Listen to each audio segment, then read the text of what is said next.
For analysis now, we're joined by governance expert Dr. Harlan Cloete, who is joining me on the line. Okay, you can also weigh in tonight on 072-110-5584 to the 30 years of democracy review. Dr. Cloete, when you look at what the government says they inherited in 1994, a broken or at least crumbling infrastructure, which began crumbling in the 1980s, is it realistic, in essence, for South Africans to have expected them to have done much more in the 30 years that they've been than what is being reported right now? Good evening, Thabo, and good evening to your viewers. Look, 30 years may sound long, but it is not a long time, for government to undo what has almost been a 100-year-old legacy of the past. And so, rightfully so, the 1994 government, the government then of national unity, had to rebuild the state. And so I think one of the first tasks was to build a new nation, a nation that have been divided through race and through legislation and through social engineering.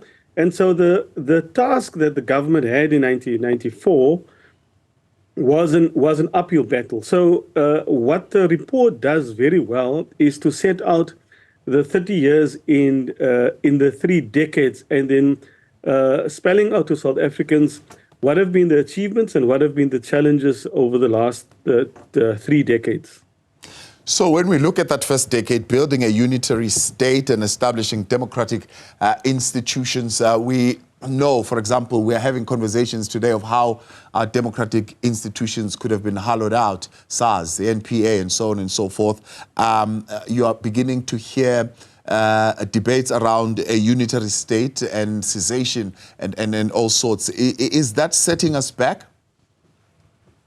I think, the challenges, you will recall the optimism of the Reconstruction and Development Plan, the RDP, and that optimism have almost given way. You now have even people calling, for example, for certain provinces to break away from the national, from the rest of South Africa, which I think is not practical.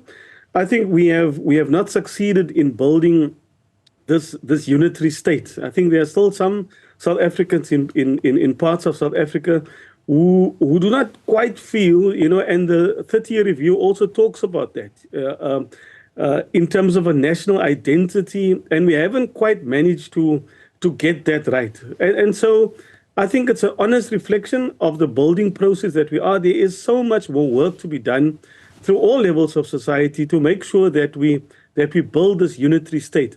But there are pockets. You will remember, besides the Bantustans, the task of building a unitary state is a work in progress. It is. I don't think that we are there yet. Another work in progress is one of growing the economy. You can't say we'll just leave that at the second decade of growing the economy, but also the challenge of promoting economic and social inclusion, even more pronounced and punctuated in this third decade than it was in the previous decade. And many are saying, considering, yes, there's some negative things that they inherited from the previous government, but there are some positive things as well that they inherited: the industrial capacity, the mining sector, the agricultural sector, the manufacturing, the banking system, and so on and so forth. That there is a whole lot more that could have been done there in as far as economic development is concerned and equaling the playing field. No, sure. I think much more could have been done. If you look at the state-owned institutions, they are all bedeviled by governance problems, leadership governance problems. There have been, if you look at the Newzroom reports and various reports that look at state capture, it would appear the evidence shows that there were deliberate attempts to destabilize these institutions and to make sure that they are siphoned off and only the elite benefit from that. My focus of my research is in municipalities, local government. And I think if there's one area where we could have done more and should be doing more, is the area of local economic development. There's not a single municipality in this country who do not have a local economic development department. But in our research, in our discussions with them, supply chain, procurement, they're not even speaking to local economic development. And so you have this disjuncture. And so I think for the next decade or so, we should make a concerted effort to increase our understanding and the practice of local economic development and making sure that supply chain speaks to local economic development so that we can stimulate the local economy.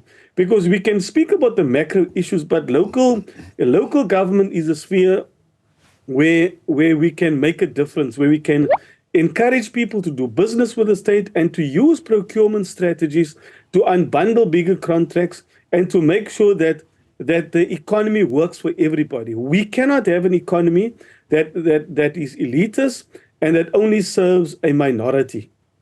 Looking at the government orientation in this next decade, however, be it the beginning of it, 2024, are they oriented towards, in your view, improving the capacity of the state? Is it beginning to set in as one of the objectives that they want to achieve? And are they putting in the necessary work and doing the right things to get us there? I wish I could have told you yes, but I think we have, besides a capacity problem, we have a capability problem. If, again, coming back to local government, Treasury presented a report about 2 years ago about the capability problem-led framework. In other words, what it says is that instead of looking at the root cause of the problems, what government have done, over the last decade, almost 40 billion have been spent in capacity building individual capacity or sending people on training. Then those very people come back into a toxic environment. And so basic processes, procedures sometimes are not followed. Hence, the Auditor General year after year concludes that some institutions, some are simply not capable. Or you have, you may have, and that has also been found where you have the wrong people employed. And so besides individual capacity, we have some institutions that have become almost incapable. And the National Development Plan speaks of a capable state with a professional bureaucracy, professionals in charge of the state levelers.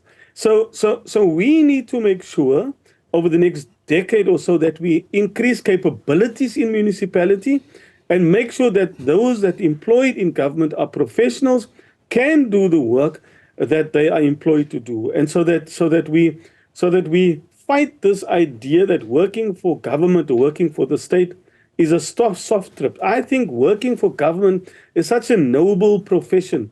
Working for the greater good of society is what we expect of public servants. But the report also speaks about the responsibility of ordinary citizens. We need to become active citizens to make sure that this South Africa works. So we were able, during the time of COVID-19, to mobilize societal support towards that project. Why are we failing to do something similar to that in galvanizing widespread support towards a plan like the NDP? Yeah, I was speaking to a colleague of mine, the Northern Cape government, the other day. And he says, when it was COVID, you could feel government. You could feel government's intervention. Government, they were in the trenches actively working in that crisis. That has all but disappeared. Is that we, instead of focusing and keeping our eye on the ball, we played politics. And so I think if you look at our society, we've got representative democracy, which means that we need to make sure that the people that we elect to lead must be ethical and accountable leaders. But then we also have participatory democracy, which means that citizens will have to take their responsibility of keeping government to account very, very seriously. And so you are quite right. It's almost like government have become absent, but we need to be co-creators with government. We cannot leave the work of South Africa only to politicians and sit back and criticize and saying government this and government that. The academic community, the religious faith-based community, the sports community all have a role to play. And we need to become much more active and much more vigilant over the next decade to ensure that the dream of 1994 is not deferred. Looking at the opportunities leading up to 2030, one of them that they're looking at is, we've already spoken about the professionalization and capacitation of local government, but better targeting of indigent policy for vulnerable households. How can they go about that? I think it's through a scientific process again. Municipalities collect data by the thousands, and so to make sure that we have in this country wall-to-wall municipalities, and then we've got wards.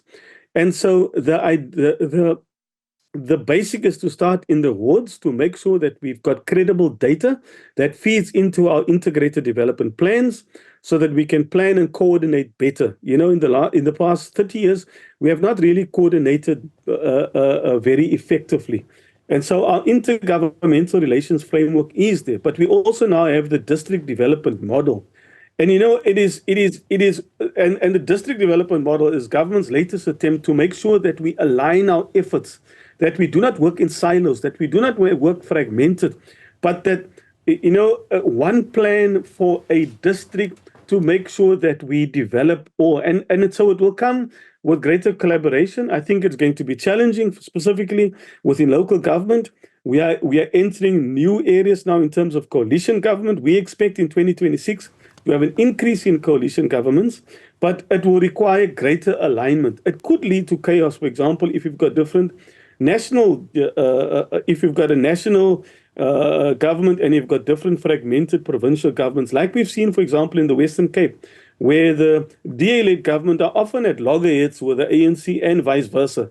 And so the next 10 years will require the whole of society to be much more vigilant and to protect and to guard our democracy, to ensure that we do not leave it just to politicians, but that we are actively involved as citizens.